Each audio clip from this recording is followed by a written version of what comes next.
Have you ever witnessed someone getting away with something terrible? Something worse than just catching the football captain cheating on his girlfriend at a $5 a night dingy motel in town. You know, the one with the sign that only the M and the T are lit.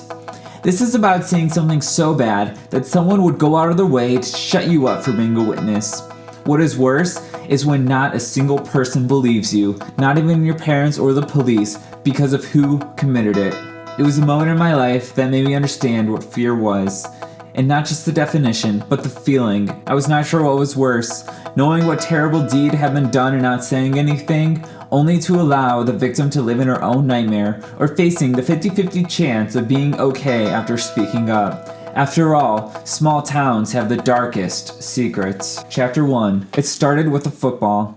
I live in Kitson. It's a small town located in the middle of nowhere, Ohio. The population is 5,125. It'd been at 5,126 my junior year, until my best friend Travis decided he couldn't take the bullying anymore and walked in front of the morning bus. It was a moment that replayed in my mind daily. Kitson was unique, but not in the cool be yourself type of way. It was a town that was separated into 3 different categories. The first category was the hometown heroes. They were on the top of the pyramid. They were the families who had always been popular their entire lives and lived here for generations. Then there were the retreaters, the ones who just moved here for an escape of the hustle and bustle of the city. Last, the bootlickers, the ones who loved everything that their town offered and still glorified who was popular when they were in school, no matter how they were treated. My mom often nagged me today why I no longer hung out with my close childhood friends, Chase Myers, Riley Smith, and Keegan Michaels, assuming that the unspoken but never documented caste system of Kitson stood. I was not in any of those categories. I was the offspring of hometown heroes. I should have had the football-playing genes of my father, the brains of my mother, and the looks of them both. Nevertheless, my parents failed to understand exactly why I did not hang around my friends anymore. It started the week before middle school. The air was thick and humid, with a little breeze. Heat stroke was inevitable while wearing the pads that were crusted over sweat from players past and helmets that smelled like spoiled eggs and milk. Your rite of passage in Kitson as a male was being on the football team. I struggled with just catching the ball or any speed test with running. However, I continually tried. I needed to make my family proud. Each ball was thrown at me, and each time I missed. I still saw the day clearly as the coach stood there nodding his head in approval. Silver whistle around his neck, baseball cap, and a green polo shirt tucked tightly into khaki shorts that outlined a beer belly of glory days past. The defining incident that decided my future in Kitson happened like a viral comedy video. Coach Shepard stared squarely at me, arms crossed, and spit forming with every word that he yelled. "All right, Austin, it's your turn. Run far out and Brian is going to toss it to you. All you need to do is catch it. It's easy." I ran out, my legs were stiff, my heart was throbbing in anticipation, and my entire body was soaked in sweat. Brian was running the exercise with me. He was a varsity football player at the time. He was also my older brother. Brian was looked up to by everyone in the town. Whenever we would go anywhere, I could always tell by the sideways glances of my parents' friends and their questioning looks. I assumed that they were wondering if I was adopted. I sometimes wondered that too. At 20 yards out, I saw a small speck in the air moving in on me like a missile. It was sharp and coming fast. I kept running as it kept sailing. As I passed the orange cones that marked the sidelines, my shoes were covered in the fresh white paint that they just used to mark the field. The air smelled like fresh cut grass. The other boys stood like the coach, watching my every move, their judging eyes burning holes into my skin as the ball kept coming faster, smoother, and more visible. My arms opened up, just like I was told. Grab it with both hands and then hug it into your chest and keep running.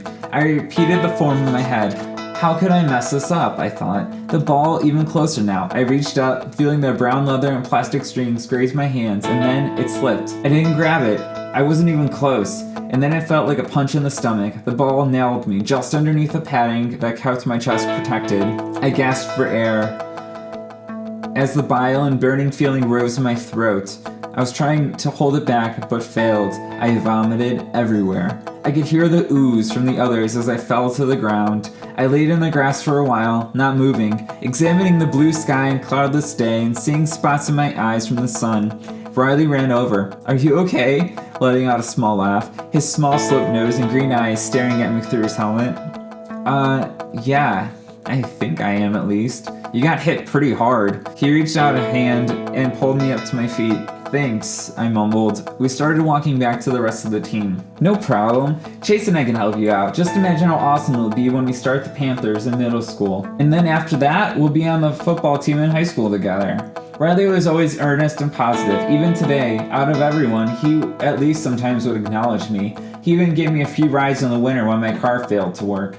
It'll be awesome, I said, hoping that I didn't just lose all my chances. When we reached the rest of the team, I looked over and saw my brother Brian casting a disappointed look in my direction.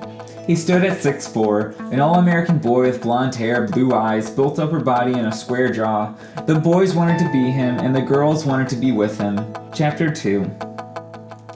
At 11 years old, I always thought that I would be friends with Chase, Riley, and Keegan. Until after the tryouts, that is. When they made it onto the Panthers, and I didn't. I assumed that Coach Shepard would have thrown me a bone and put me on the team because of who my family was.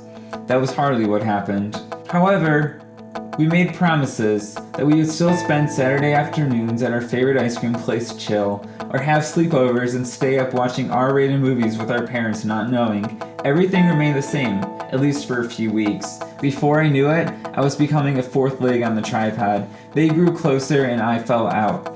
They sat with the team at lunch and I sat in the upstairs hallway by myself. I knew it was really over on my 12th birthday though. It might have been my own fault for scheduling something the day Amanda Cryer scheduled her first boy-girl party, which I wasn't invited to. The agreement was that they'd go there first and come to mine after.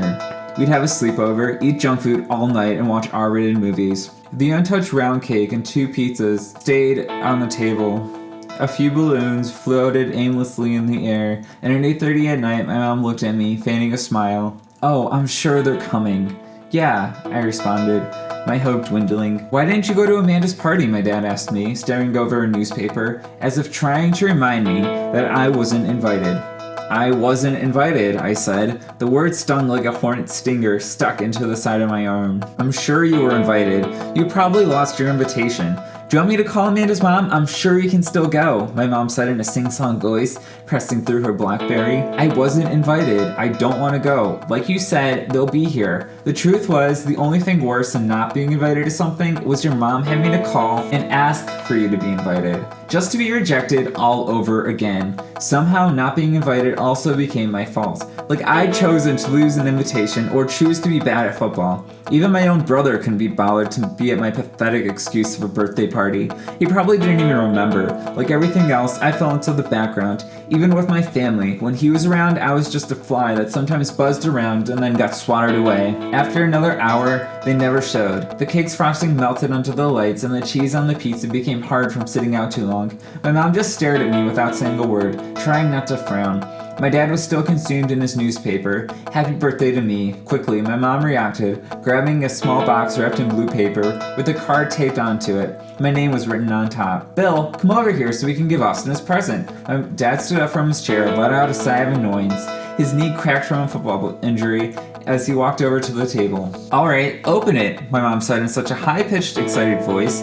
I was sure that almost anything in the world couldn't make me smile. I'd just been ditched by my best friends and my brother, while my dad just looked aggravated at everything I did. I pulled the corners of the paper, then slid a box out. It was a cell phone. "Thanks," I said, smiling while thinking of how having a phone in the 6th grade, when you have no friends, would be of any use at all. If anything, the phone would just be a reminder of not having friends. "Do you like it?" my mom said. "We bought a case in your favorite color, orange." A second box was pushed in front of me. Brian's favorite color was orange, I thought. Mine was blue. "Oh, Sharon was telling me how she bought the same phone for Chris last week, and now he can't stay off of it. Don't fall into that same pit, but make sure you have fun with it." I was sure it would be the complete opposite of Chris's problem. Chris was the popular kid in the class. Our moms had been friends since they were in school. Both hometown heroes. "Love it, Mom. Thanks." I tried to sound excited. It came off completely contrived. My dad let out a humph. "Brian call yet?" my dad asked. They couldn't even bother to sing to me, or light my candles. I'd have to sing to myself. "No, not yet," my mom responded. They both looked at me. My dad crossed his arms and then walked back to his favorite leather armchair in his study. "Austin, I don't think Riley, Chase, and Keegan are coming, hun. I'm sure they wanted to, but couldn't find a ride over here." Thank you, Captain Obvious, I thought. They wouldn't technically need a ride. Amanda's house was across the street, in a development that barely had any traffic. I'm sure that's it, I sighed. My birthday party was the stage for the rest of middle school, and now high school. I often thought about how innocence of childhood disappears when you have a reality check on who you really are in the grand scheme of things. I've been walking in a dream, fantasizing about what I had with the people around me and my friends who last forever. That nothing would change and that we'd keep our pact of being friends. But that dream shattered. My innocence was gone the day they hurt me. Their innocence was gone when they first played 7 Minutes of Heaven that same night at Amanda's party. Their first kisses were an exploration of who they were going to become. Girls, football, and me, who got lost in the mix. It was like a wall that I kept running into, but it would never crack. I was an outcast.